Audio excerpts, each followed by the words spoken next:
എൻ്റെ പേര് രമാദേവി. ഞാൻ വർക്കലയിൽ നിന്ന് വരുന്നു.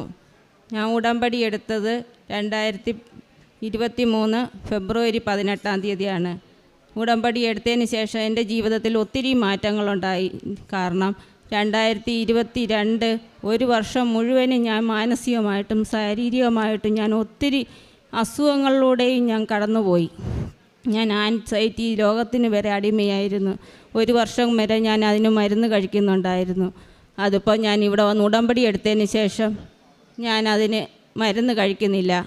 എനിക്ക് അമ്മയുടെ ഉപ്പും ഉടമ്പടി വസ്തുക്കളായ ഉപ്പും തേനും ഉടമ്പടി തൈലവും ഉപയോഗിച്ചതിൻ്റെ ഫലമായിട്ട് എനിക്കത് നല്ല രോഗസൗഖ്യം കിട്ടി. എനിക്ക് ഒത്തിരി ഞാൻ ഒത്തിരി അസുഖങ്ങളിലൂടെയാണ് ഞാൻ കടന്നുപോയത്. എനിക്ക് 2 മക്കളുടെ കാര്യങ്ങൾ നോക്കാൻ പോലും പറ്റാത്ത അവസ്ഥയായിരുന്നു. ഇപ്പോൾ എല്ലാം ഞാൻ അതിൽ നിന്ന് ഉടമ്പടി എടുത്തതിന് ശേഷം എനിക്ക് ഒത്തിരി മാറ്റങ്ങൾ വന്നു. എൻ്റെ അമ്മയുടെ ഈശോയുടെ അനുഗ്രഹം കൊണ്ട് മാത്രമാണ് ഞാനിങ്ങനെ രോഗസൗഖ്യം കിട്ടിയത്. അതുമല്ല, ഞാനിവിടെ വരുമ്പോൾ എനിക്ക് എൻ്റെ ഇടതേ കാല് ഭയങ്കര നീരും വേദനയായിട്ടാണ് ഞാൻ പുണ്യഭൂമിയിൽ ഞാൻ വന്നതിന് ശേഷം ഞാൻ ഉപവാസം എടുത്ത് ഉടമ്പടി തൈലവും വിശ്വാസപ്രമാണവും പിന്നെ സ്വർഗസ്നായ പിതാവും നന്മ നിറഞ്ഞ മറിയവും ചൊല്ലി തേച്ചതിൻ്റെ ഫലമായിട്ട് എൻ്റെ കാലിന് നല്ല സൗഖ്യം കിട്ടി. എനിക്ക് മുട്ട് മടങ്ങത്തില്ലായിരുന്നു. ഇപ്പോൾ എനിക്ക് മുട്ട് മടങ്ങുകയും ചെയ്യും. എനിക്ക് മുട്ട് കുത്തിന്ന് പ്രാർത്ഥിക്കാനും പറ്റുന്നുണ്ട്. ഞാൻ 5:30 എല്ലാ ദിവസവും എണീച്ച് പ്രാർത്ഥിക്കുകയും എല്ലാ കാര്യങ്ങളും ചെയ്യുന്നുണ്ട്. ഞാൻ ബൈബിള് വായിക്കുന്നുണ്ട്. ബൈബിള് അരമണിക്കൂറല്ല ഞാൻ വായിക്കുന്നത്, ചിലപ്പോൾ 1 മണിക്കൂർ 1.5 മണിക്കൂർ ഞാൻ ബൈബിള് വായിക്കും. അതുപോലെ എൻ്റെ മോന് രോഗസൗഖ്യം കിട്ടിയത് ഉടമ്പടി തൈലത്തിലൂടെയും തൈലം ഉപയോഗിച്ചതിൻ്റെ ഫലമായിട്ടാണ്. അതുപോലെ എൻ്റെ മോക്ക് പനി നല്ല പനിയായിരുന്നു. ഞാൻ ഉടമ്പടി തൈലം ഉപയോഗിച്ച് വിശ്വാസ പ്രമാണം ചൊല്ലിയതിൻ്റെ ഫലമായി എൻ്റെ മോക്ക് രോഗസൗഖ്യം കിട്ടി.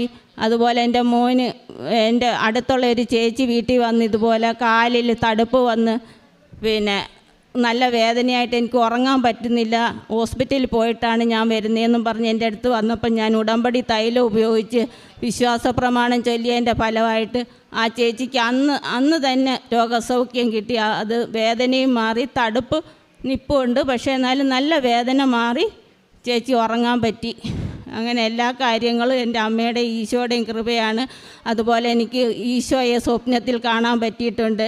ഞാൻ ഒരു ദിവസം ഞങ്ങളെല്ലാവരും കൂടെ വീട്ടിലെ ഫ്രണ്ടിലിരിക്കുമ്പോൾ ഈശോ നടന്നു പോകുന്നത് ഇങ്ങനെ കണ്ടു. അന്നേരം എനിക്ക് മനസ്സിലായില്ല. അന്നേരം ഇങ്ങനെ കിരീടം ചൂടി ഇരിക്കുന്ന കണ്ടപ്പോൾ ഞാൻ യേശുദേവനാണല്ലോ എന്ന് പറഞ്ഞു. അങ്ങനെ ഞങ്ങൾ അടുത്തൂടെ പോയിട്ട് രാത്രി ഞങ്ങൾ ഉറങ്ങിയപ്പം വീട്ടിനകത്ത് വന്നിരുന്ന് എന്നെ വിളിക്കുന്നതായിട്ട് ഞാൻ വിളിക്കുന്നു. അങ്ങനെ ഞാനും എൻ്റെ മക്കളൂടെ ഇറങ്ങി വന്ന് നോക്കുമ്പോൾ ഈശോ ഇങ്ങനെ ഇരിക്കുന്നതായിട്ട് ഞാൻ കണ്ട്. പക്ഷേ ഞാൻ പേടിച്ച് കരയുന്ന കണ്ടപ്പോൾ ഈശോ അങ്ങ് പോകുന്നതായിട്ടാണ് കണ്ടത്. പിന്നെ ഒരു ദിവസം എനിക്ക് ഒക്ടോബർ 1 എനിക്ക് പനി വന്ന് ഞാനിങ്ങനെ ജപമാല ചൊല്ലി കിടന്നങ്ങ് മയങ്ങിയപ്പോൾ ഇതുപോലെ ആൾത്താരെയും ഫാദർ ജോസഫ് അച്ഛനെയും ആൾത്താരെയും ഒക്കെ സ്വപ്നം കണ്ട് അങ്ങനെ എനിക്ക് രോഗസൗഖ്യം കിട്ടി. അന്നേരം പനി എനിക്ക് അതിൽ നിന്ന് നല്ല കുറവ് വന്ന് എനിക്ക് പനിയിൽ നിന്നും ഒത്തിരി രോഗസൗഖ്യം കിട്ടിയിട്ടുണ്ട്.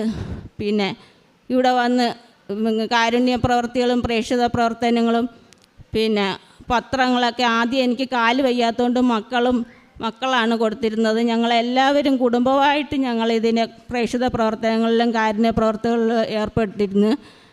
മക്കളായിരുന്നു കൊടുത്തിരുന്നത്. പിന്നെ ഞാൻ വീട്ടിൽ ചോറ് വെച്ച് ഹോസ്പിറ്റലുകളിൽ ചോറ് കൊണ്ട് കൊടുക്കുമായിരുന്നു. പിന്നെ വൃദ്ധസദനങ്ങളിൽ പോയിട്ടുണ്ട്. എല്ലാ കാരുണ്യ പ്രവർത്തികളിലും ചെയ്തിട്ടുണ്ട്. എല്ലാം ചെയ്തു തന്നെ എൻ്റെ അമ്മയ്ക്കും തിരുകുമാരനും കോടാനുകോടി നന്ദി. ഈ ജന്മം മുഴുവൻ പറഞ്ഞാലും തീരാത്ത എനിക്ക് നന്ദിയുണ്ട്. എൻ്റെ അമ്മയും ഈശോയും ചെയ്തു തന്ന ഓരോ പ്രവൃത്തികൾക്കും ഓരോ സൗഖ്യത്തിനും അത്രയ്ക്ക് ഞാൻ വേദന അനുഭവിച്ച് ജീവിച്ച ഒരു മോളാണ് ഞാൻ. 9 വർഷം കൊണ്ട് ഞാൻ ഇതിനകത്ത് വന്ന് കയറിയതിന് ശേഷമാണ്, ഞാൻ ഈ പുണ്യഭൂമിയിൽ വന്നതിന് ശേഷമാണ് എനിക്ക് വെളിയിൽ ഞാൻ പോകാൻ തുടങ്ങിയത്. 9 വർഷം കൊണ്ട് ഞാൻ വീട്ടിനകത്തിരുന്ന എനിക്ക് വെളി കാണാൻ പറ്റാത്ത രീതിയിൽ എനിക്ക് ഇറങ്ങാൻ പറ്റാത്ത രീതിയിൽ ഞാൻ രോഗസൗഖ്യത്തിൽ അടിമയായിരുന്നു. ഞാൻ എൻ്റെ അമ്മയെടുക്ക വന്നതിന് ശേഷമാണ് ഞാൻ പുറത്തിറങ്ങി ഞാൻ ഓരോ കാര്യങ്ങൾക്ക് പോകാൻ തുടങ്ങിയത്. അതിനെല്ലാത്തിനും എൻ്റെ അമ്മയ്ക്കും തിരുകുമാരനും കോടാനുകോടി നന്ദി അർപ്പിച്ചുകൊണ്ട് ഞാൻ നിർത്തുന്നു.